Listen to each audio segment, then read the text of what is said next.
Ben, what's up, man? How are you? How's it going? I'm doing really well. Thanks for having me. It's awesome to have you. I'm so happy that we could connect and get to share your story on the podcast today. I as well. Awesome. How's the weather in Utah right now? It's a little rainy today, but in general, spring's on the horizon, so I'm pretty excited. Exciting. Very cool. Well, to start off, Ben, I'd love for you to give us a little background on how you got started in this space with men's fashion and with with your business. Cool. So I was serving as a missionary in Russia. This was 2004, and Russia, the way they handle visas is they just kick you out of the country to renew your visa. And so we would get kicked out to Korea. And I went the first time to one of these giant malls in Korea, these Asian malls, and just saw more neckties than I ever thought existed. And they were beautiful, and I was amazed at how affordable you could buy them there. And so after my mission, I ended up talking a partner into investing in a small venture where we would go and buy ties over there cheaply and come back to here and sell them for a profit. And the rest is history. I quickly found out that selling cheap ties door to door wasn't going to make a whole ton of money. People were asking me for a website, so I built a website. The first problem I had there was no one came to the website. You build it, they don't come. Just because you build it doesn't mean they come. Yeah. Yeah, so then I was like, well, what can I do? What can I do? This was early days on YouTube, and so I posted a video, how to tie a tie. At the time, I didn't even know more than one knot. I was young, and I didn't even know the name of that knot, but I posted a video on YouTube, and eventually it started getting views, and now we're here today. So it's been a while, but that's kind of the short history. That's awesome. Yeah, I was going back through your YouTube channel and I saw the first video was posted 17 years ago. So you've been Yeah, doing it for a while. yeah. That's exciting. That's awesome. So what year was that you started this? Was that That was 2004, 2007. 2007? Okay, great. Awesome. So how did the journey go from there? From this idea, you were on a missionary in Russia, you ended up in Korea trying to refresh your visa. You got some neckties, you started learning some. Where did it go from 2007 to now? Yeah, so that was even before YouTube had the creator business model where they would split ad revenue with you. So by the time they launched that program, my videos had already had, I think, hundreds of thousands of views, but I didn't get anything for it. And they offered me to share that revenue as part of that program, and so then it really became a business at that point. It wasn't really driving necktie traffic yet, but it was generating revenue from video views, and so I just continued to post videos over the years. It was never the most lucrative thing I was doing. In the meantime, I started another web development company. That was kind of the bread and butter of my daily work. This was kind of a side hobby for many years. And you mentioned in 2024 when I went full time, I made that leap by selling my other business, the web development business, and then have been working on this since then. That's awesome. Exciting. Congratulations on selling the agency. Yeah, it was a fun ride. I still love it. I love web development. I love building stuff from scratch. But I also am finding that I love this more creative business as well, coming up with content uh, and sharing my knowledge of menswear and how menswear and how you look, how your presentation can affect your success in life. So that's where my passion is turning now. But hopefully I'll get back into web development someday in the future. Totally. So I'm curious, when did you start the web development company? I started that actually in 2009, so it's been a while, but in between that, I was going to school. I got a business degree and then another business degree, and so I was kind of working on the web development business, the YouTube business, as well as getting an education. And then after I graduated, the web development business, as I said, was just more lucrative. But yeah, eventually I worked for a couple people, then started my own web development business, and now we went through that story already. So That's cool. That's cool. So like along the years, when did you originally like launch the actual brand? Was it back in 2007, 2008, or when did you officially get a e-commerce site and actually try to start selling online? you're talking with MyNiceTie? With MyNiceTie, yeah. So it was actually MyNiceTie that got me into web development because Oh, cool. I built my first website, e-commerce website, around 2008, I think it was. And at the time, it was early days of the internet. Not super early, but early enough. And I was in a Big Lots store, and on the shelf there was a web.com build your own website box. And I remember grabbing it. I was so excited because all my customers had been asking for a website. You know, do you have a website? What can I buy these ties online? And I ran to my wife and I was like, look, this $100 box is on sale for $10. I want to buy it. And we were poor college students at the time, and she's like, absolutely not. Yeah. You will not buy that. And I talked her into it, and that's when we built our first website. It was actually a $10 build your own website. But building that taught me a little bit about web and the power of e-commerce, and so rebuilt it in, I think the first time we rebuilt it, it was in Magento, and then we rebuilt it on Shopify, and we've been on Shopify ever since. That's awesome. So funny. We have a similar story. When I was in college back in 2006, 2007, 2008, I actually took a course, like a digital graphic design course on web. What they called it, web publishing back in the day. And it was wild, like building my first sites. And man, we were using Volusion back then. We were using Dreamweaver. It was like those were the oh man, think of those days. And I did the same thing. I was freelancing, building sites for friends and family, and then as I got out of school, I actually started working as a producer for half dozen big agencies, Omnicom shops, experiential agencies, like in all different ways, not even digital. And that actually is, how I started Breadloaf back in 2016. Nice. Yeah. Cool. Nice. Well, so what are you doing now, like with the business, or what's your big plan with it? Well, my focus right now is, as I said a little bit briefly, to just help men understand the power of presentation, and kind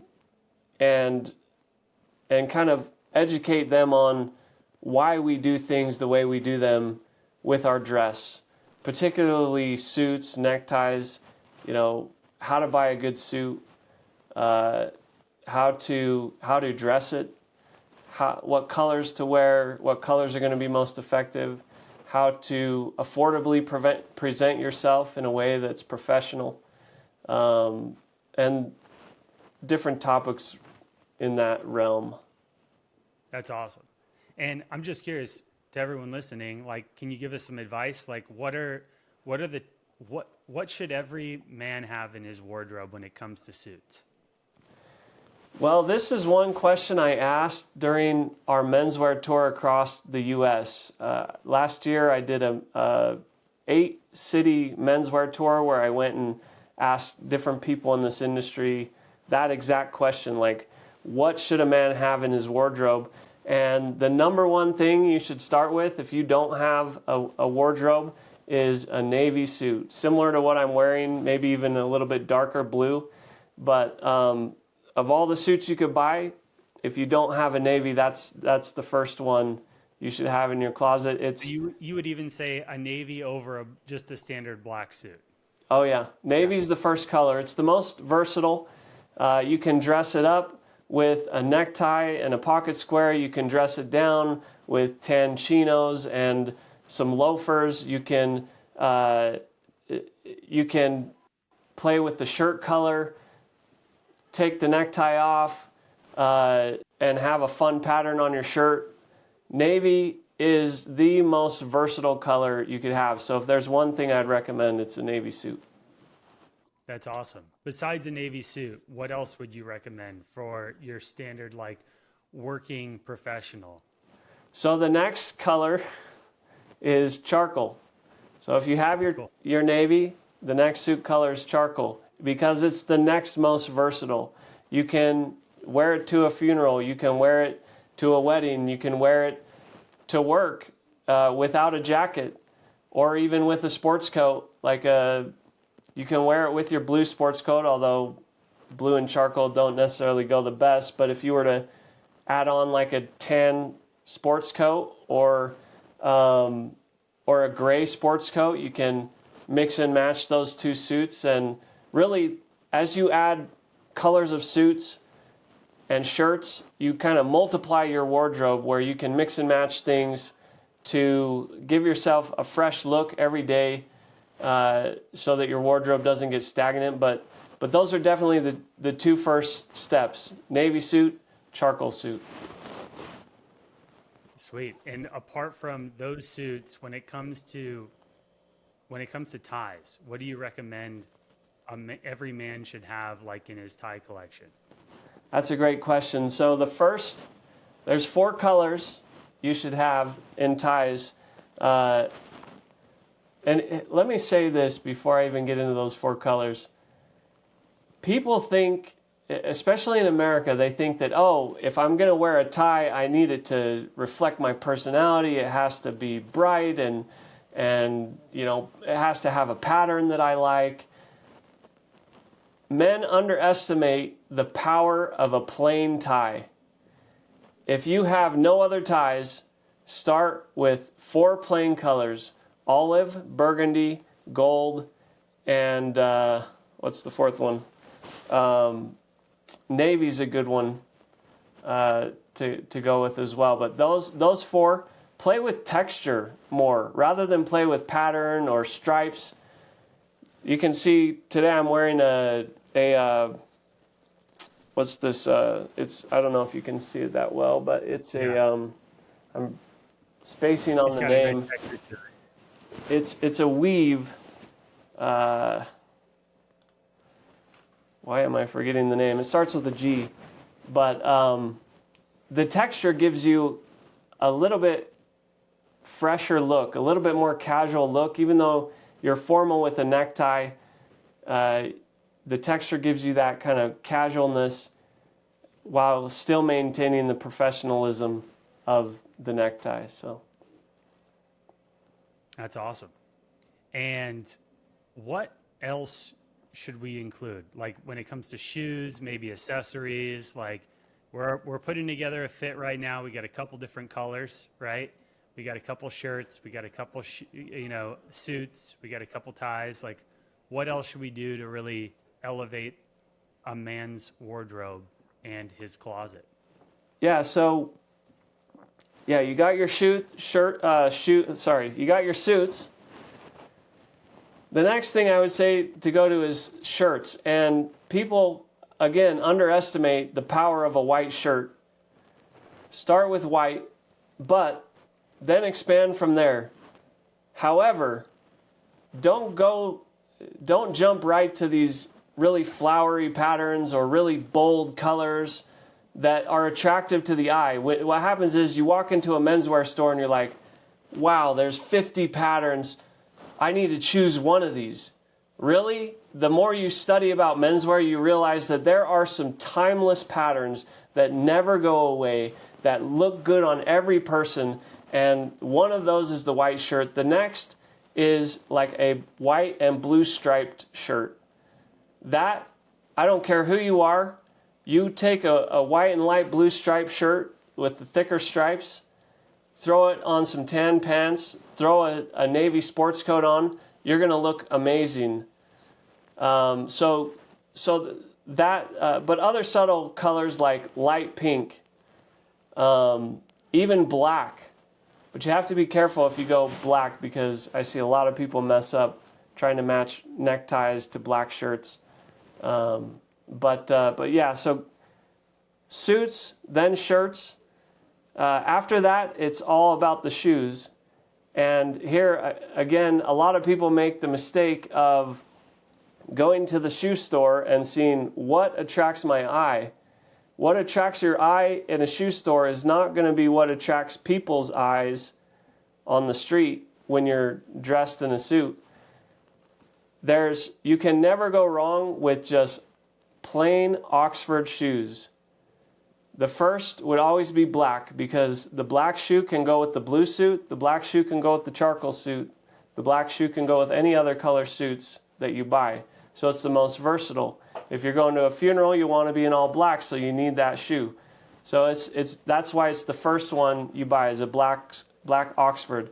The next is brown, because brown can go with charcoal, brown can go with navy. And then after you have those two colors of shoes, you can start playing. The next shoe after those I would recommend is like a loafer, especially if you're looking to kind of adopt the trend of a little skinnier pants. Skinnier, shorter pants, you can look really good with a nice loafer. And so the biggest rule to remember with shoes are you need to match the leather of your other accessories. So if you're wearing brown shoes, you need to wear a watch with a brown leather strap, a belt with a brown strap. So that's one rule to remember. Match the leathers, and then also shoes. Yeah, cool. And then also match the metals. So if your watch has silver, your belt buckle should be of silver. If you have a buckle or a metal piece on your shoe, it should be in silver. So a couple of rules just to keep in mind as you're building out your wardrobe from scratch. That's cool. Love it. Now I want to talk a little bit about, like, what is it like being a content creator? Obviously, you've been doing this for a while. I think I saw you've had like over 50 million views on your YouTube channel, and I can assume that that audience that you've amassed has been probably the main channel of traffic for helping build MyNiceTie, right? Yeah. Absolutely. How has it been over the years building this YouTube channel and obviously becoming monetized and then building the brand through it? Yeah, so at first, like I said, it was just a hobby. So I would see a video I wanted to make and I would make it. It was mostly focused on neckties because that was the products that I sold. But when I took the leap about a year ago to full time, it's really changed the business. Content is so powerful, but it takes a lot of work. And that's really what I've come to understand over the last year is it's just a grind. YouTube wants you to be producing consistently, and to produce content consistently with script writing and editors and video production, and it is really a grind to produce one decent video a week, and our goal has been to produce 3 a week with a couple shorts. So we're still in that grind phase, like how do we set up the systems to produce content at that pace. But it's been a really good learning experience, and the hope is that it starts paying off quicker than it has so far. Yeah, absolutely. We're in the same boat. I mean, I started doing this.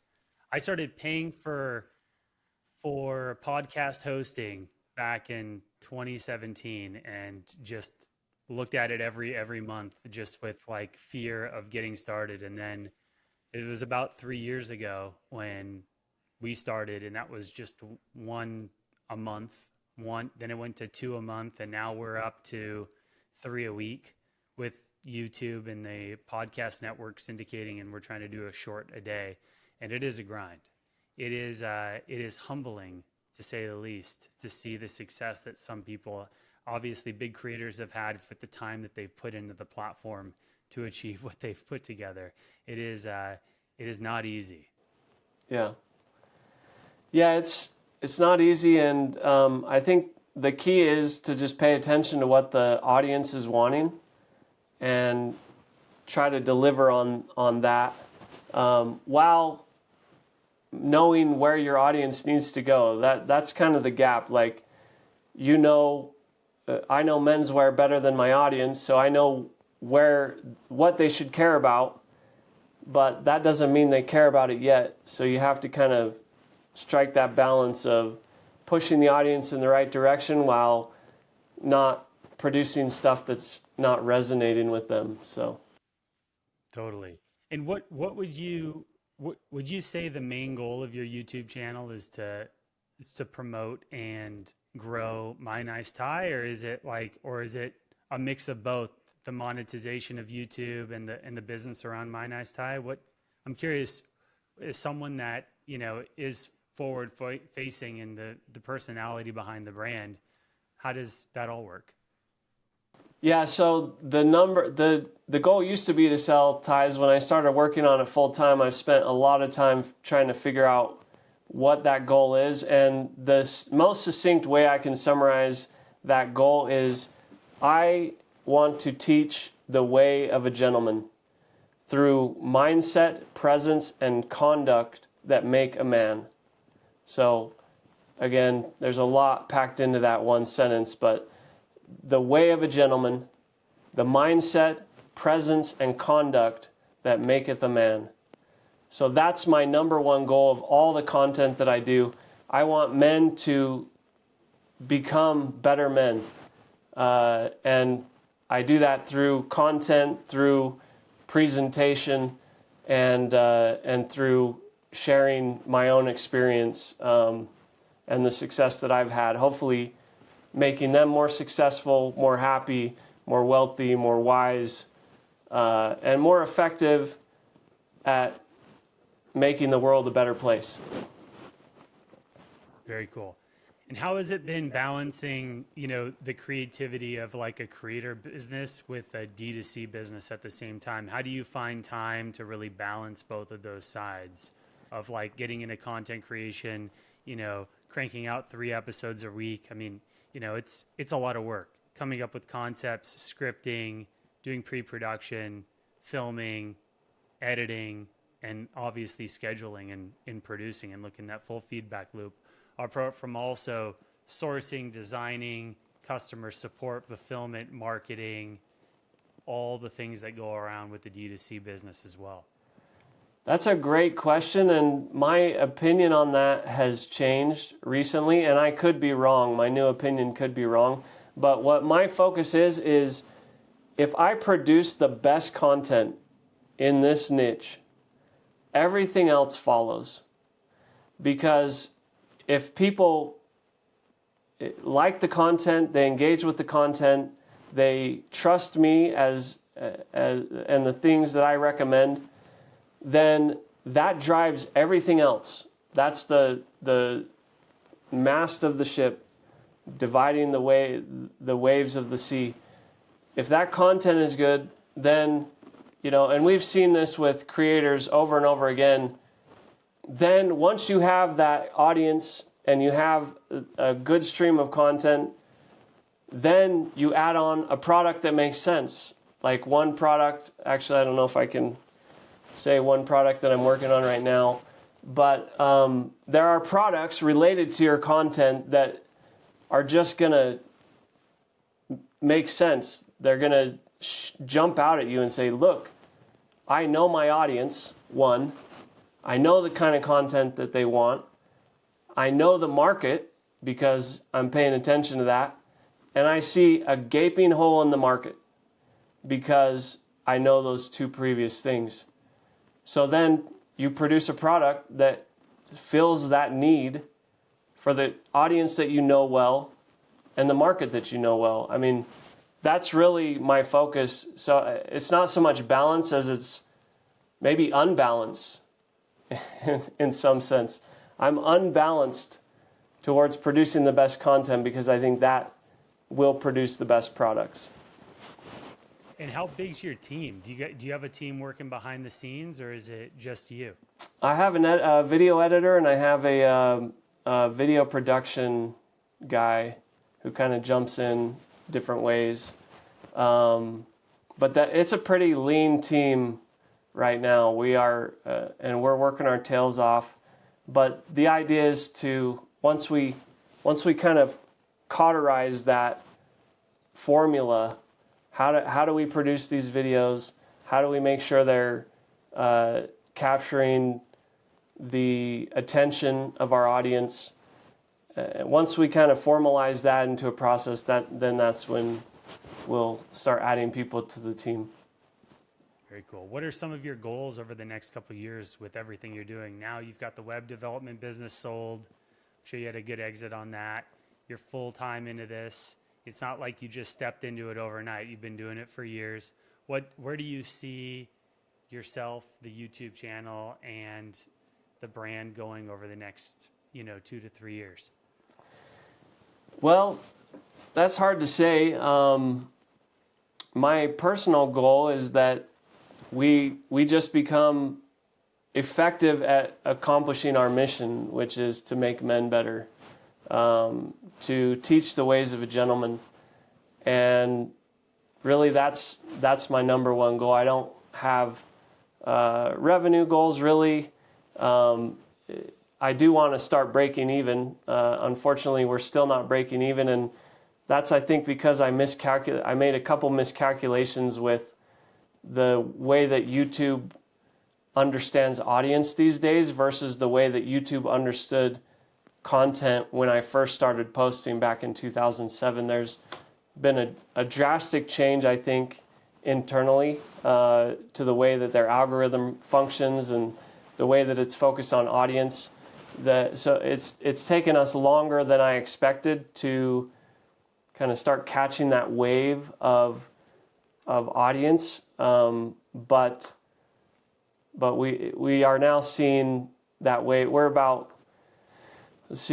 September of last year, so we're about 7-8 months into the experiment, and we're now just starting to see that wave, the start of that wave. So very cool.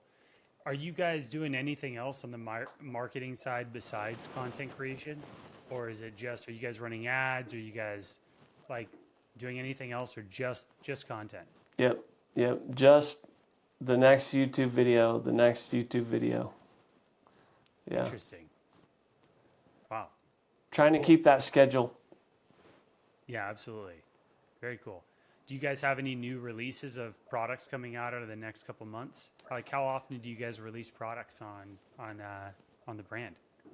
Well, we did release one product recently, and we've had a quiet release of another product. We posted a video on a line of products that are going to be focused on principles. I call them the attributes of civilization. So what are the principles that lead to successful individuals, communities, and nations? Well, I want to make products related to those so people can wear a product that they feel strongly about. For instance, the first product we made was our freedom of speech necktie and socks. So there's a symbol that represents freedom of speech, and you can buy that necktie or those socks and represent how you feel about different principles that lead to success.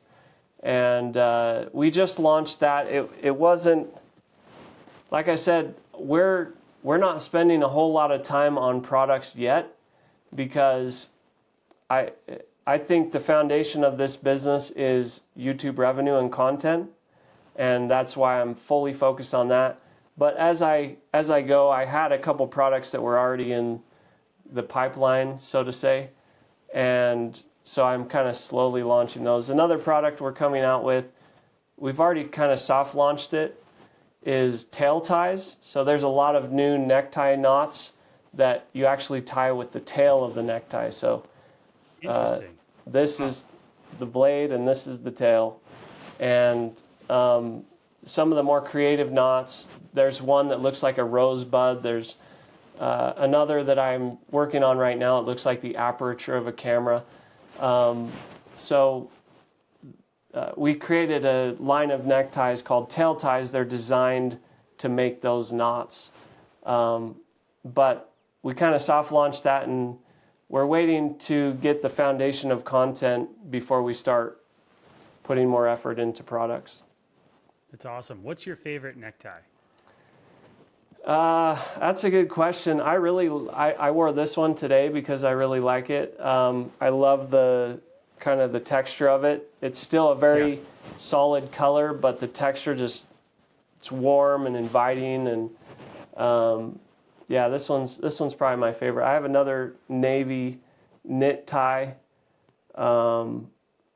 but these two are my favorite. I really like my freedom of speech tie. But when I made it, I made it in a light blue color in a blue color because that's symbolic of freedom. But if I could go back, I would have made it in a more versatile color, like I said before. That's why those necktie colors that I mentioned to you, they are the first ones you should buy because they're the most versatile. Burgundy, you can wear it with any suit color. You can wear it all the time or anytime. Olive, gold, navy, those are ties everybody should have. And then maybe branch out to a favorite tie. And if you must, go to novelty ties, but you can get away with never buying a novelty tie and be just fine. I promise you that. How about the actual tie knot? Do you have a knot that's your favorite? I used to always say half Windsor. Most people, the most popular necktie knot in the world is the double Windsor. Yep. I learned how to tie a double Windsor when I was in my fraternity in college. Yeah. That was the first time, yeah. Well, and the reason it's the most popular is because that's the one that everyone learned as a kid or maybe as a young adult. The problem with that knot is it takes a lot of length. And most people, if you're 6 foot or above, or even like 5'8" or above, if you tie a double Windsor, you're not going to be able to get the tail through the keeper loop. They call this the keeper loop. I ran into that issue for years. Yeah. I'm 6'2", and it's been a challenge. Yeah. You need a long tie. Yeah, You need but the right tie. for kids, their ties are always too long. So that's why you teach a kid the double Windsor. Yeah. But as an adult, there are some better knots. If you want to stick with a symmetrical knot, the half Windsor is a great option. There's another knot that even takes less length than the half Windsor. One is called the Oriental knot. That's a good knot. The Kent knot, I think that's just another name for the Oriental, if I remember correctly. If you don't need a symmetrical knot, you can use the 4-in-hand knot. That uses very little length. So as an adult, if a kid were to ask me this, I would say use the double Windsor. As an adult, it's either the half Windsor or one of those other knots. Very cool. Loved it. And going back to MyNiceTie in your, I always like to ask any brand founder we're working with. I mean, you mentioned Shopify's the back-end platform. What else is in your tech stack? I use MailChimp to send out emails, but we haven't been sending out emails recently. Shopify, I think our fulfillment center uses ShipStation.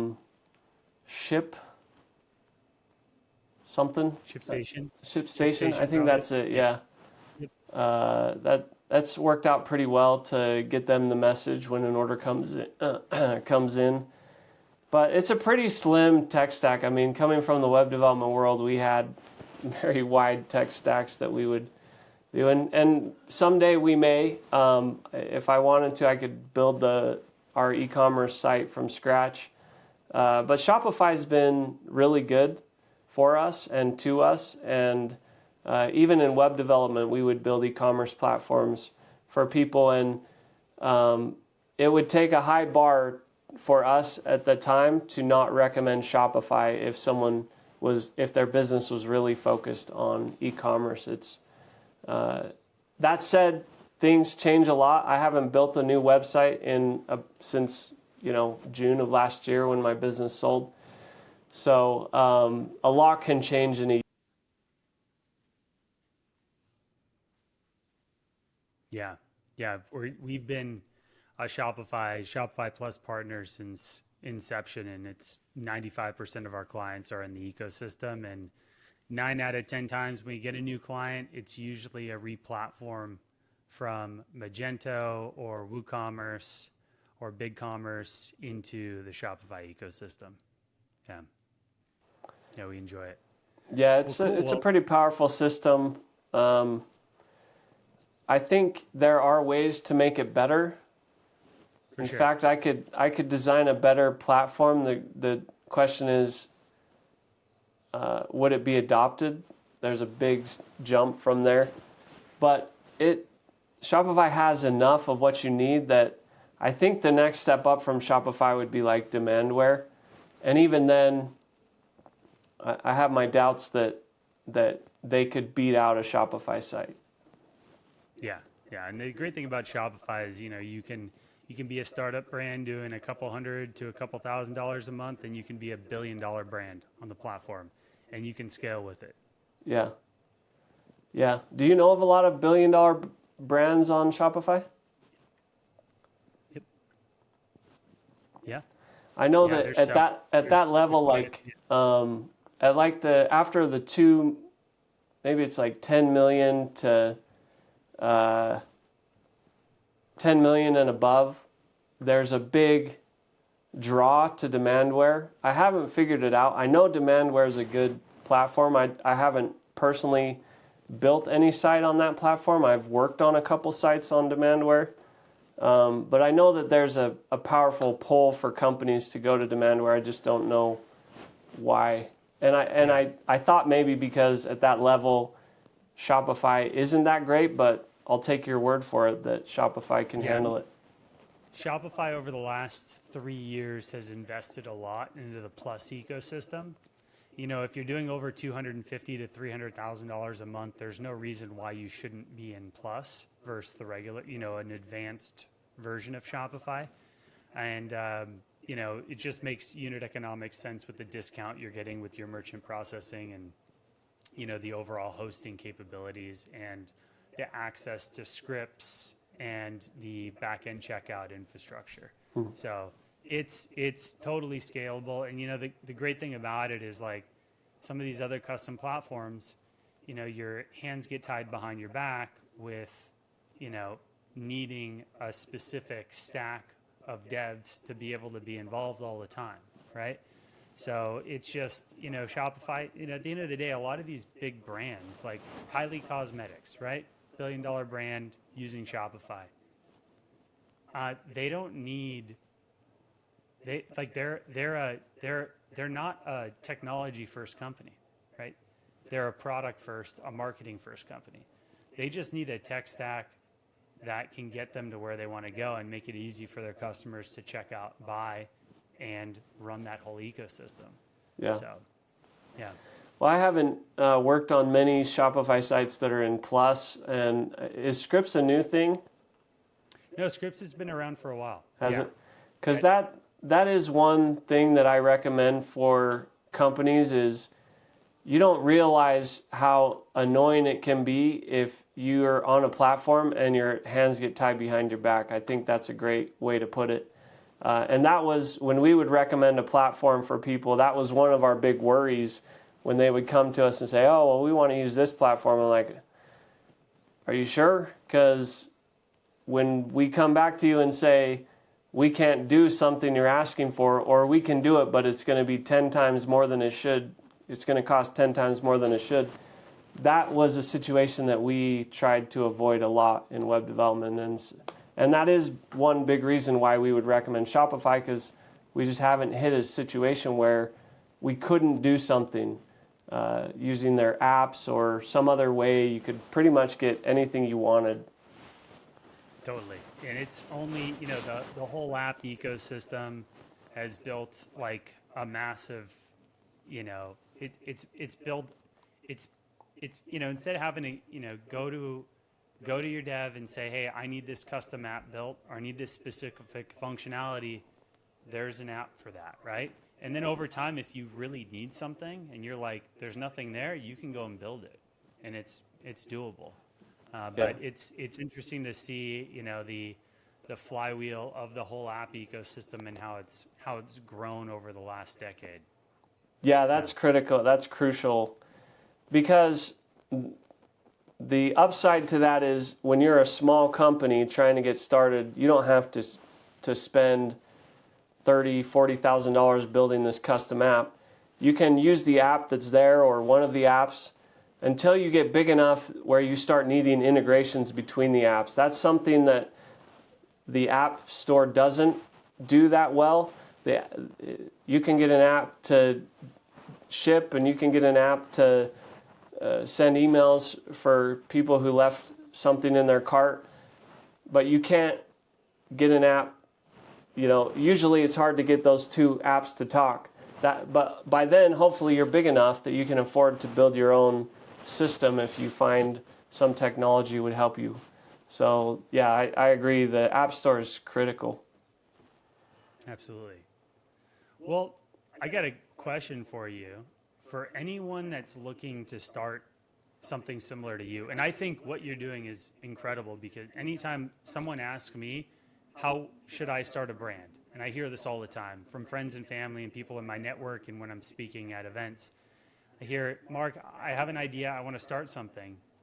Where do I go? And I say, build an audience and build it on YouTube, because YouTube's like long tail. It's the hardest platform to build on, but it has the most, video that you make today is exponentially more valuable in 3 to 5 years than it is tomorrow, right? And unlike, TikTok and Instagram, where shorts have a 24-hour, 40-hour life cycle for the most part, unless you have something crazy viral.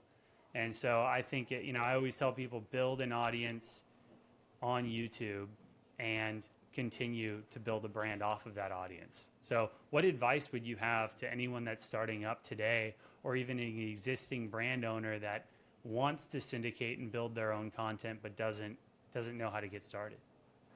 I'd say make sure you're passionate enough about the topic and that you have expertise in it, and then commit. You have to commit for the long term. Commit for 2-3 years to at least publish once a week, or if your videos are really high production quality, maybe you can get away with once a month, but make that commitment and just keep going, because YouTube, that's one thing that YouTube does great. They find the audience. I see them. I post a video on a new topic all the time, and you can go into analytics on YouTube and see who's watching this and get understanding of what audience YouTube thinks you're making for. And so, yeah, 1, be passionate. 2, just dedicate your efforts to that for the long haul. And then I guess 3 would be pay close attention to analytics, because that's going to help you understand your audience. And like you said, and like I said, understanding your audience is the first step to any content business, really. That's awesome. Well, Ben, thank you so much for coming on today and sharing the info and the knowledge about, your background and your business, as well as some tips for men for dressing. I really appreciate the conversation. And for anyone that would like to get in touch with you or learn more or follow you, where can they find you online? So subscribe to YouTube, our channel on YouTube at MyNiceTie. And if you follow some of our recent videos, if you want to get even more in depth on how dress can improve your life and improve your success, we have a community as well. There's a link in pretty much every one of my videos, and I need to put the link on my main page, but that's where you could connect with me. And become the man you were born to be. Awesome. Well, thanks, Ben. Appreciate it. It was great having you on today. Hey, thanks, Mark.